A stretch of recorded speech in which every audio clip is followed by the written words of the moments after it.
Right, it's time now to look at the tangent function. We've neglected poor old tan. We've spent a bit of time looking at sine and cos and the curves of those, and also looking at solving some equations involving sine and cos. So now it's time to concentrate a little bit on the tangent function. And initially, firstly, we're just going to have a look at what the graph of y equals tan x looks like. Now, in order to do so, we'll do what we did in developing sine and cos, and that is we're going to find the collection of points. So we're back to the unit circle, and you can see I've got the point A here on the unit circle, which currently has these coordinates here, 0.95 and 0.32. You can see top left of screen. And what I've also got here is, because tan is, as you know, sine divided by cos, or y divided by x, I've taken the y coordinate 0.32 and divided it by the x coordinate 0.95 to get this result here, 0.33. So and then what I've done is I've plotted the point. If you can stay with me here, I've plotted the point with coordinates 0.32, which is the angle that's made BCA here. So this point that you can see on the screen here has got coordinates currently 0.32, because that's my horizontal axis value. I'm putting down the angle on the horizontal axis, and on the vertical axis I'm putting down the ratio of y to x, which is sine to cos, which is tan. So what I'm doing is I'm plotting tan x. So as A moves now, and as the coordinates for A move, obviously so does the value of that of x and y, and therefore the value of y divided by x is changing. So as you can see on the screen, as x gets smaller, the value of y over x gets larger, and off it goes off the screen now. So I'm moving around, moving A around. So remember now I'm in radians. I've gone off the screen, but I'll come back pretty shortly as I move into the negative radian territory. You can see there, here it comes. So we're actually only picking up a little bit of the curve, but you can get an idea perhaps of how it's going. And if I animate that point, and we'll give it some spin, that'll speed it up a bit, get it going, move it. Round you go, mate, round you go. Okay, round he goes. Now that point is tracing out the tan function, y over x, or sine over cos, y over x on the unit circle. As you know, what the sine over y over x is sine over cos, which is tan. So that you can sort of pick out the shape there. I'm going to stop him and move to another window. And this one, okay, you can see there what we were picking out was just one of these little sort of tan curves. Now you can see it's periodic in nature, but unlike the sine and cos curves, it doesn't have a max point and a min point. It goes on forever, and it's also asymptotic, and you can see there that it's broken, it's discontinuous, and it's got all these discontinuous waves. Now that is because, if you think about it, if tan is sine divided by cos, wherever cos is, it might be an idea to put, let's graph cos x on the same screen. So if I put cos x down as well, cos x, and look at that. So what we'll see, wherever cos is equal to 0, remember sine divided by cos gives us tan. So if we're dividing by 0, we've got a problem, haven't we? So wherever cos is 0, which is, as you can see, at pi over 2 there, and again at 3 pi over 2, that's where the tan curve is discontinuous. So that's what gives it its discontinuous nature. It's a fractional function, cos x in the denominator. Whenever that's 0, you've got a problem. And that's why we've got, at those points, we've got those asymptotes. So it's an asymptotic curve. Right, let's go and have a look at just looking at a section of this curve now. Just rearrange my screen here. So what we're going to do is have a look at the tan function. We'll have a look at have a bit of it, a section of it, and we'll also examine things like amplitude and period and that sort of stuff. So here it is. This is the x-axis, this is a y-axis. Okay, so what we saw on the screen there was a whole bunch of these sort of things. Right? Now those curves. So that's asymptotic, and we better get the asymptotes in place. Always a good idea with graphs to get the asymptotes in place first. Now what we have here is discontinuous at discontinuous at pi on 2, 90 degrees, minus pi on 2, and then again at 3 pi on 2, so that'll be the next asymptote. So what we've got here is a graph with period of 1 pi. You can see each of these breaks is pi. So period is pi units from there to there, from asymptote to asymptote. And actually what we should have done is just had a little look at what happens when we adjust those values of a and n. So when we take a and move the value of a around, we'll just get back up here and change a. So a is the value, it's what you saw as the amplitude with your a cos x and a sin x. Now, I'm blitzing this up and I'm getting a vertical stretch slowly out of this thing. You can see it sort of stretching up, but the amplitude's infinite, so it doesn't affect things there. It's an infinite amplitude, so we won't worry about that. But and it's not changing the period of the curve. What's going to change the period of the curve is exactly what changed the period of the sine and cos curves, and that is this little value of n that's in front of x. So we just put a back at 1. Now we'll change n. You'll see some movement now. It's currently got a period of pi.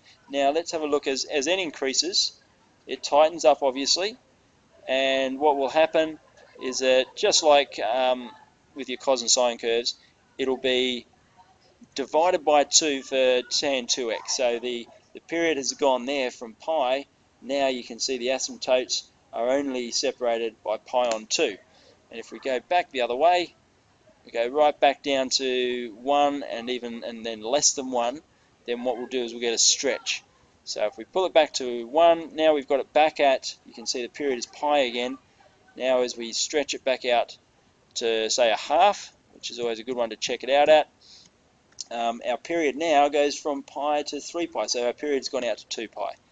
So if we make some notes about that on our notebooks here, so our period is pi, but this is for y equals tan x. Okay, so if we look at so the period is pi, so for y equals tan nx, excuse me, our period changes from pi to pi over n. And we will get the same responses when we put in a plus or minus in here. We'll get that horizontal shift left and right. That'll move things around. If we add on the end, that'll shift up and down. But out the front, you saw what happened there. We just got a vertical stretch out of it. It's not quite as significant as with the cos and sine curve. Okay, we're just going to look at, we'll just have a look at a couple of graphs here. So we'll look at, say, we'll look at sketching. Okay, let's have a look at a couple of sketches here. So I've got firstly y equals 3 tan 2x. Let's think about this. The 3, it's not going to affect my sketch at all. The minus 2 will, because that's going to do a reflection in the x-axis, but the 3 here, no. So let's bring this thing up. We're going from minus pi to pi, so I better give myself a little bit of room here on the left side.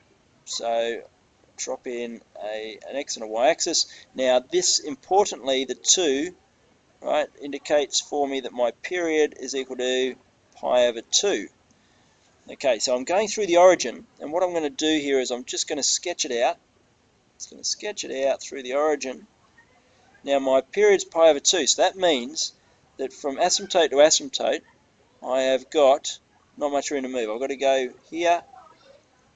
That's asymptote positive side. Same position on the negative side. I've just had to do a little movement there. That's my negative asymptote. So that distance there has to be, period is equal to pi over 2. Is that period there? It's from there to there. So that means I've got to go either side by pi over 4. Minus pi over 4, that gives me my pi over 2 period. Now I've got to keep going because I've got to get all the way over to pi. So my next movement along is another pi over 2, which is over at pi over 4 I'll just whack that in over here. Pi over 4 plus pi over 2 gets me to 2 pi over 4 plus pi over 4. That's 3 pi over 4. That's my next asymptote. So through I go there. Where am I breaking this? Well, it's halfway between pi over 4 and 3 pi over 4, which is pi over 2. We'll get that in. And then, right, we're going to stop here at pi. Now we're going to do the same over the other side of, that's going to come through at minus pi over 4 there. So, sorry, minus 3 pi over 4. Minus 3 pi over 4. And then we're going down there to minus pi. That should just come through a bit more smoothly as it wraps through the x-axis. So there's my graph for y equals 3 tan 2x. For minus 2 tan 3x, that'll have to come down this way a little bit. So we've got enough space. We're going minus 2 tan 3x. So my period here, my period for minus 2 tan 3x, I'm just going to rewrite this. Y equals minus 2 tan 3x. So my period is equal to pi over 3, and it's minus 2, which means the whole thing flips around. So it's not going to have that shape, it's going to have that shape now. Okay, so tan 3, so I've got pi over 3. Let's get my asymptotes in place on each side, and that period there is equal to pi over 3 from there to there. So I'm going to have to go pi over 6 each way, but I'm not going down there, I'm coming down like this. Not quite so good at drawing it that way. Pi over 6 and minus pi over 6. So we're going to have to get a few of these guys in. So let's get some more. Let's rip some more asymptotes through. We're pi over 6. We're adding another period of 2 pi over 6. So that would be pi over 2 there. So we could put that in there, and we keep going. Another couple of asymptotes down. So keep adding pi over 3. So pi over 2 plus pi over 3 is 3 pi over 6. So that's 5 pi over 6. And then we won't need that asymptote there because we're going to come down and we'll finish at pi. Now in between, if we go halfway, so this is now going to go through there, through there. Alright, so halfway between pi over 6 and 3 pi over 6 is 2 pi over 6, which is pi over 3. Halfway between pi over 2 and 5 pi over 6 is 3 pi over 6, 2 pi over 3. And then halfway from 5 pi over 6 to the next asymptote, which is 7 pi over 6, is pi. So it means it just drops down and stops there at pi. That needs to be reflected all the way over here on the left hand side as well. Okay, I just finished off that graph to the left. You can see that's it's quite a big effort, that one. The period being pi over 3 just meant everything got tightened up between that minus pi to pi domain that we were given. Okay, let's do exercise 16L from this work. It's on page 479, and I'd like us to do question 1, 2, and 3, but not 4. Okay, I'll see you soon.